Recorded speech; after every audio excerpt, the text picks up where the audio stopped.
Welcome and thank you for joining CoSM's first online art church. My name is Tyler James Berger, and I'm the host of the CoSM podcast.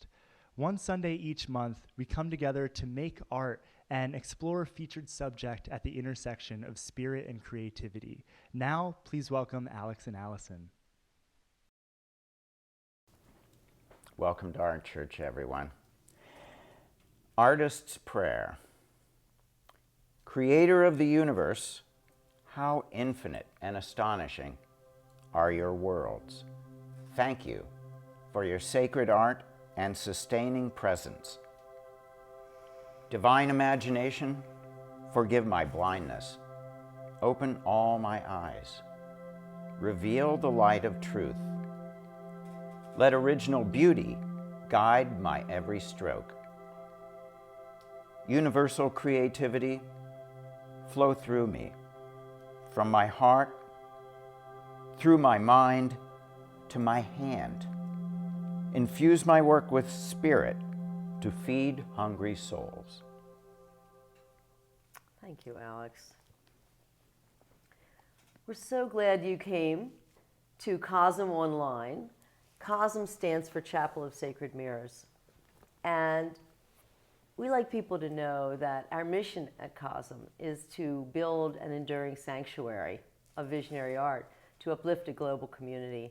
And that's what we are doing by reaching all of you to build our global community and just to reach out to you at this time where we're experiencing all kinds of things, internal and inside.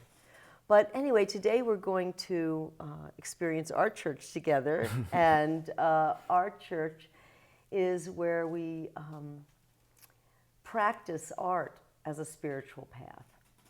So, Alex, we have a theme today of our church. Tell us what the theme is. Well, the theme is liberation or freedom.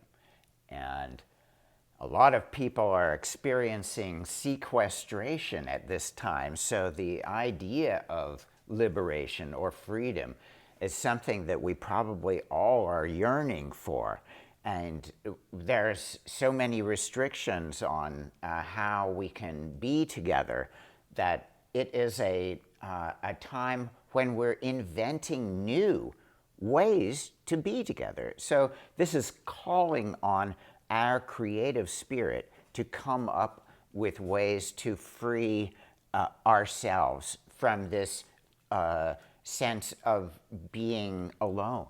And so liberation is a theme that is connected with the awakening of the earth in springtime.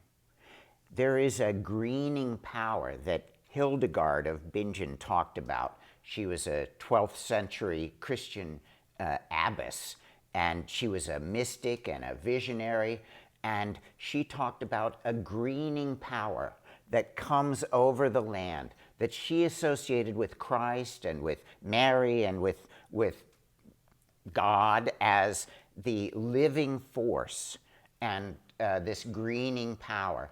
And so this is the time when our own creative dreams can kind of start sprouting, because we're sequestered, we're under the soil in some ways, and it's a struggle for our liberation. How will we do it? How will we manifest? How will we express our soul? And so in this time,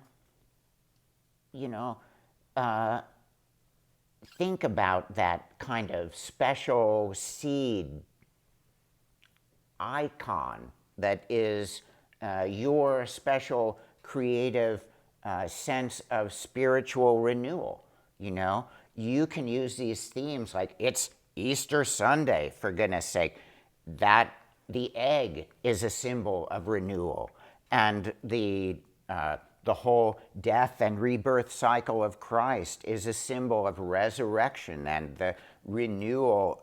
It's happening at this time because of springtime, because of aligning with that natural force. And likewise, Passover. It's a kind of a struggle going through the tight place, the Mitzrayim there in in that whole journey of Exodus and the miraculous liberation of the people. So these times of the dark, the sequestered, and the tight place in a sense, and then this sense of renewal is the energy that we feel at this season. So how can we personally, harness this and symbolize it in some way? So finding that right symbol is really, maybe it's challenging, but there's so many ways to approach it. So you can turn within and think about these things and see what symbols come up.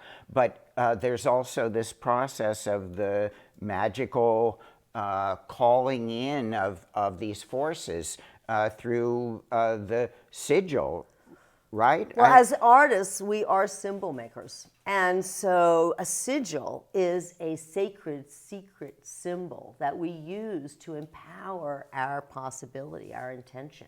So now with this sort of pressure cooker environment of limitations, many of us are going deep on our own betterment as well as, just to improve in so many ways. So we may have intentions, we may have possibilities that we want to harness and we want to empower. And a sigil is a symbol, it's like a logo for your intention, for your possibility. And we create them, so that we can have a focus. And when we see it in a powerful place, like maybe when our eyes open, we see it. Or when we're putting our makeup on in the morning, it might be on our mirror where we're shaving. Or just a place of power. We can see it and it'll remind us of the intention, of the possibility, and what have we done for this possibility lately. So here's, I want everybody to get their paper and a pencil and write down a possibility that they have right now, that they're holding right now, something that they would like for themselves, for yourself, or your life. And write that down in very few words, like 2 to 4 words at the most, okay? So if you want a beloved, or maybe you want an art career, or maybe you want an acting career, or maybe you want health, or maybe there's many things. So come up with a very short statement about that and put it on your paper.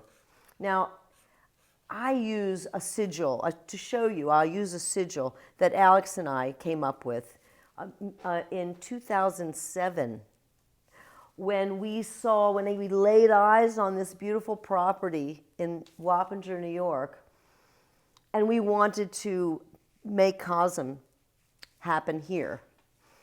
And we had been looking for this place for 30 years, and we found it. But it was very hard for us to obtain.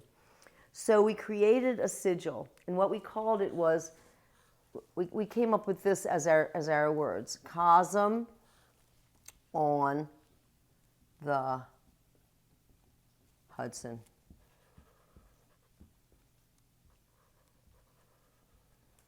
Okay, so you come up with yours, and now the first thing that you do to make your sacred symbol is to cut out all the articles and small words, a, the, of, something like that.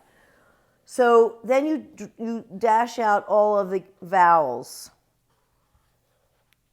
Then you look for doubles, any letters that are double. You only need one.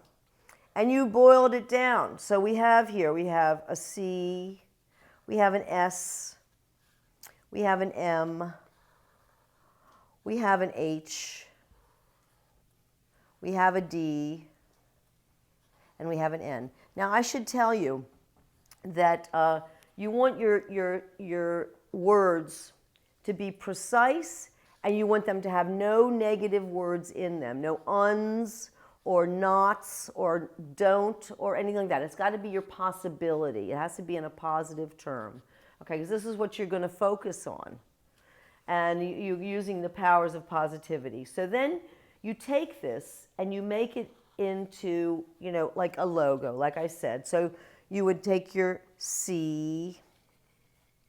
Now some people you'll see, maybe make it into a branching tree. You can do anything you want with your letters. The way I do them is to pile them on top of each other. You can do it this way or do it in any kind of way, but you're making a work of art out of you're making an icon, basically, of your letter variety here. So these are all symbols.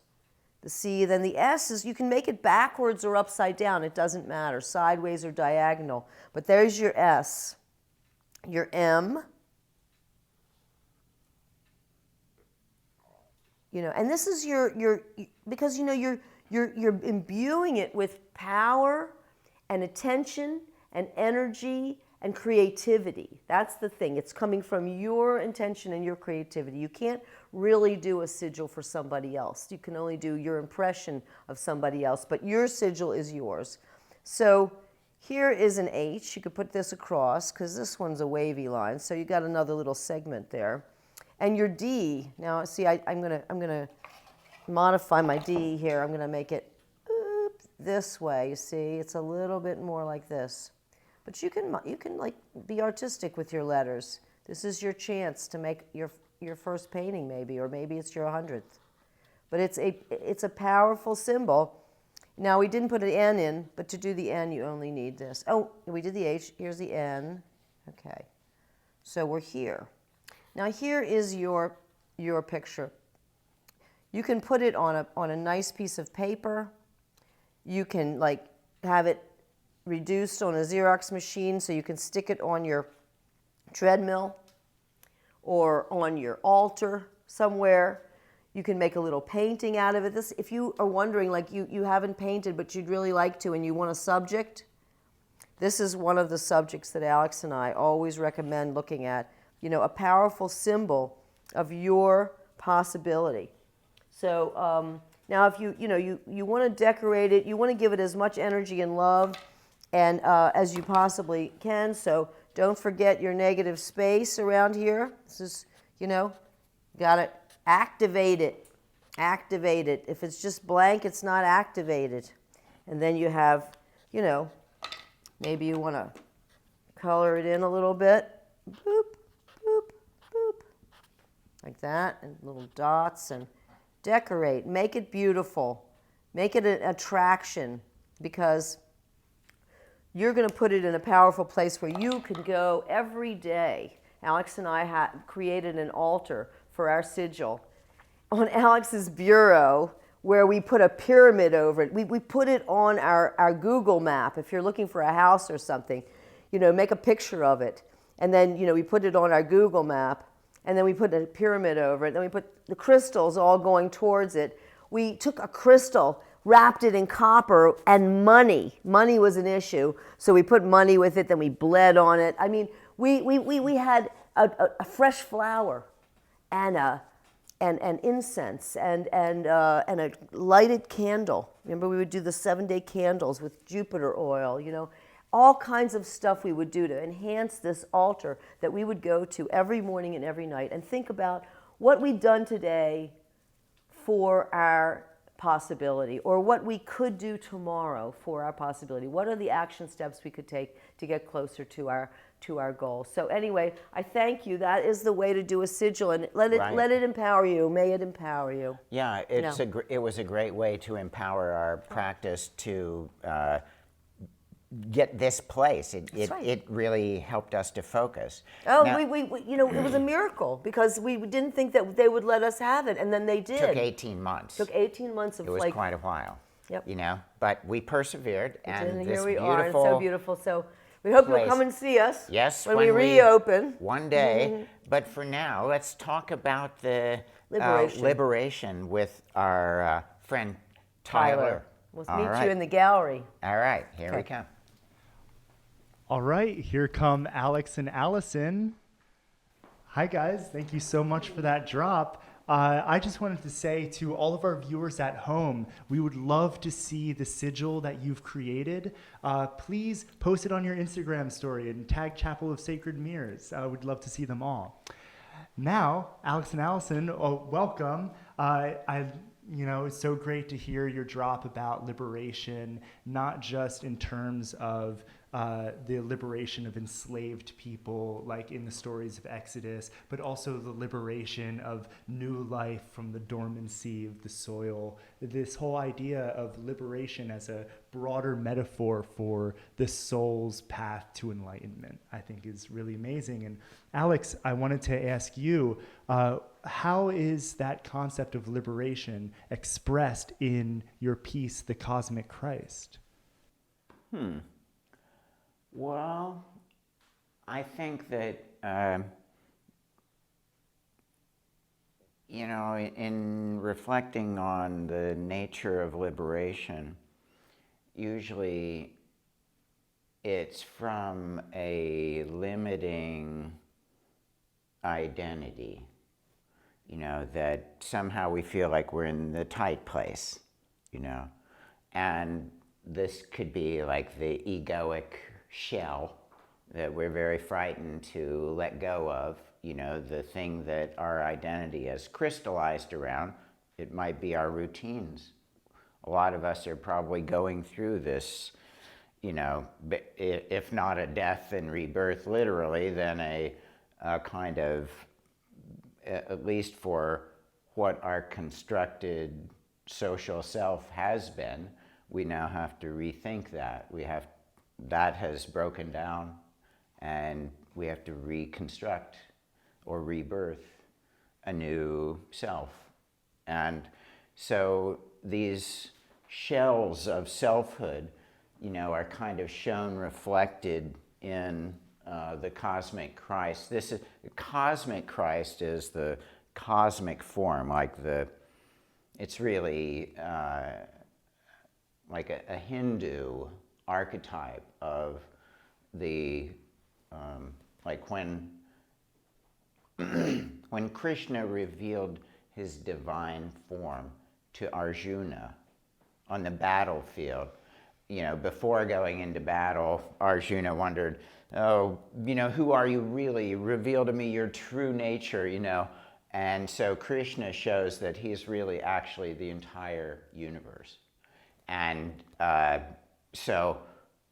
in that, you've got the expanded heads, you've got the visionary contact, the God contact that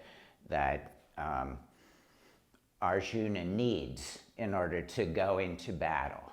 And so, in that way, this cosmic form of Christ is a way of saying that the universe is within all of us. And within these cosmic archetypes here, Christ is the spirit that dwelleth within. And the Christ consciousness is the liberated consciousness, like Buddha mind is the enlightened mind and the liberated consciousness. And so in that way, this higher essence of the cosmic archetypal sort of personification of godhood, a formalization of that which is really transcendent and formless, but comes in to a visionary archetypal form. Here, there's kind of a cosmic sombrero, and there is the body of this cosmic Christ. Now, in these little windows, we got everything that's always going on. It's the space-time continuum, and it's the different stories that make up our lives. Because really, we're made up of our physical anatomy, but our mind is really made up of stories. So there's all of these ongoing stories at all kinds of levels of history. And this is the multiplicity of being, if we really consider it, and the ongoing independent stories outside of our own head, but millions of stories, billions of stories are going on, coinciding with each other. So this is just a very simple way of pointing to that simultaneity of ongoing stories that also are part of the garment of destiny. And that's a term that Martin Luther King used to describe how we're all connected. Mm-hmm. And so that was one of the metaphors. Here, to go with the Easter theme, it's the Planetary Crucifixion. And this is this past Good Friday, was seen as, the crucifixion as seen to be Good Friday, because that means that's a cause in the Christian story of our also basically liberation if we elect Jesus as our Savior. In that way, Christ becomes our ticket to heaven in that kind of doctrine. And so thematically and symbolically, that Christ becomes the touchstone to heaven. And here, there is this suffering that comes first before the resurrection. And this suffering, I think of as, we can look at it at this time. At this time in the world, I think, unlike last month, for instance, we were not all considering ourselves as one world affected by a thing, such as mortality, that unites us all. Now we have a threat, and we feel fear, but we also feel this sense of oneness. And that's part of what shows up in the crucifixion thing. We're showing up that everybody is connected, but it's a painful connection because we're destroying the planet at the same time that we're waking up to our oneness. So this is why the green child here, the Christ child, in a sense, this new green child that is aware of its interconnection with all of the plants and all of the animals. This new green identity is being nurtured, but it's part of this stressful, tight place of rebirth, that is happening right now. And so I feel like a lot of people have come alive to the necessity of saving the life web. That nature has been nurtured by our quieting down as a species.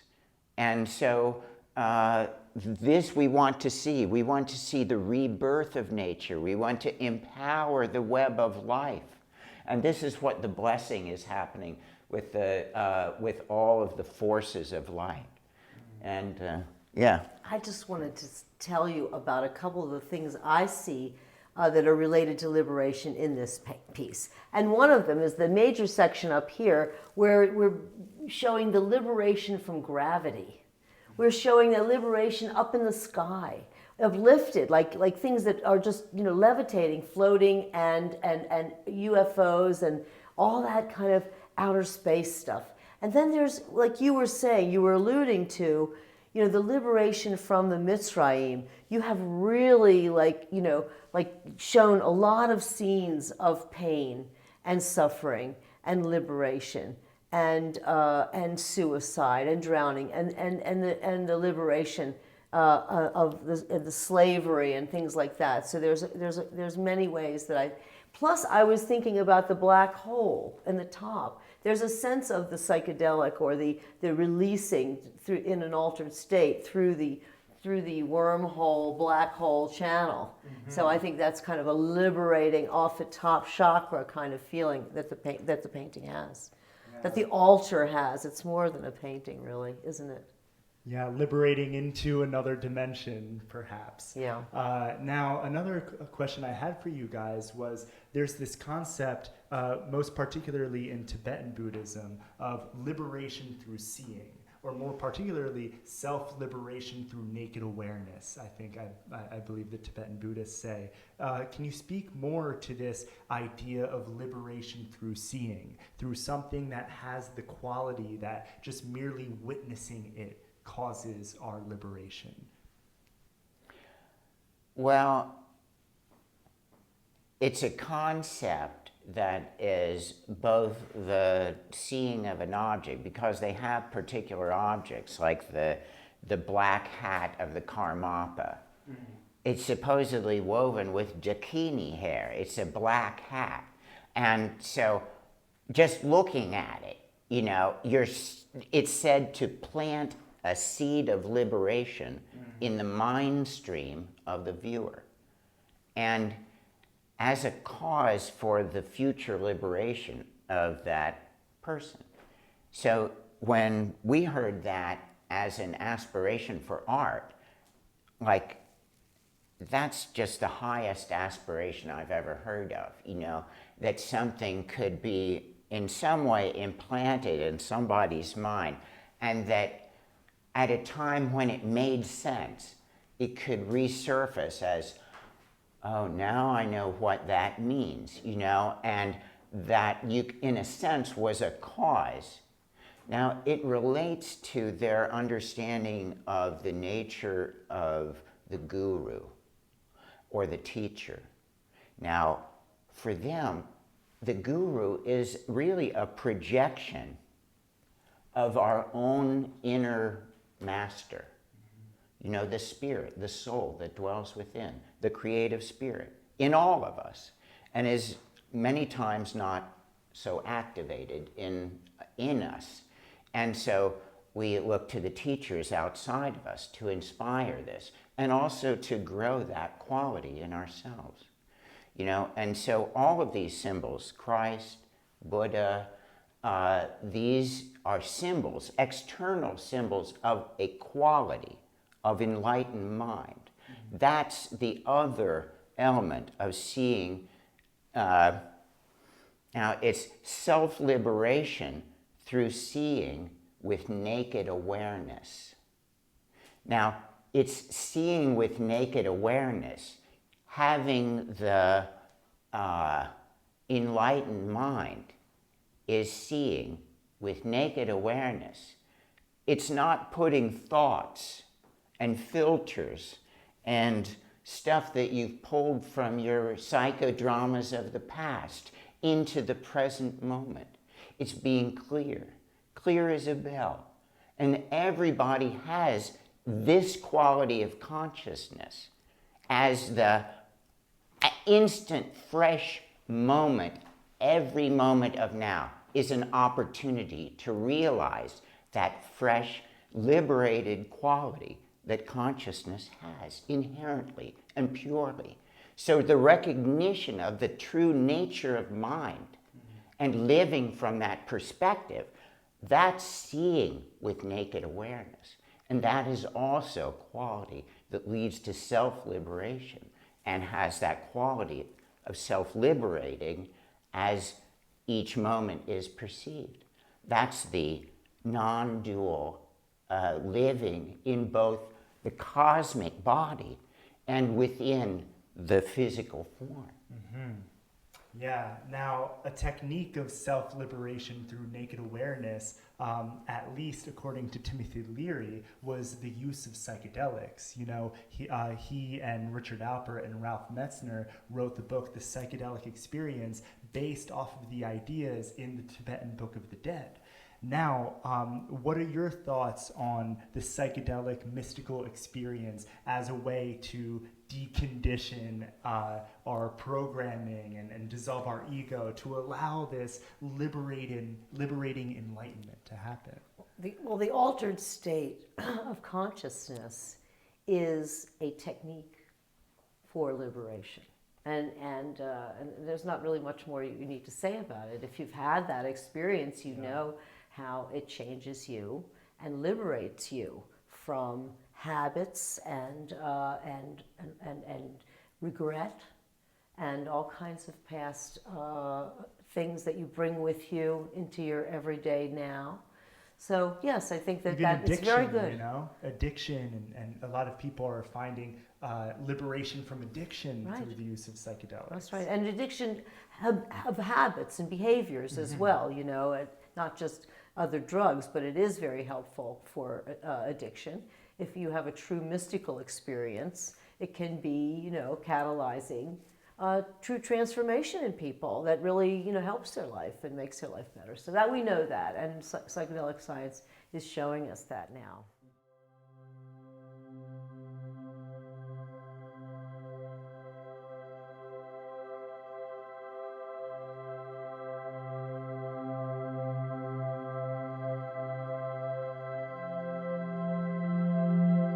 Thank you again for joining us for the first CoSM Art Church broadcast.